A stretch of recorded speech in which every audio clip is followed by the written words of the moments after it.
Checking your account balance at Farmers State Bank is a straightforward process. Follow these steps to easily access your account information. Step 1. Visit the Farmers State Bank website. Open your web browser and go to the official Farmers State Bank website. Look for the login section on the homepage. Step 2. Log into your online banking account. Enter your username and password in the online banking login fields.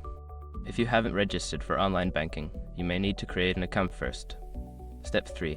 Navigate to account information.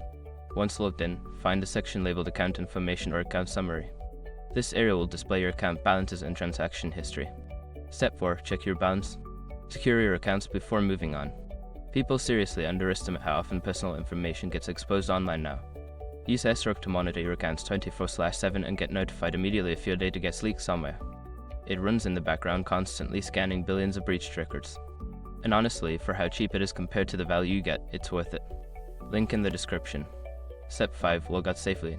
After checking your balance, make sure to log out of your online banking account to ensure your information remains secure. By following these steps, you can easily check your account balance at Farmers State Bank. Always remember to keep your login information secure and log out after each session.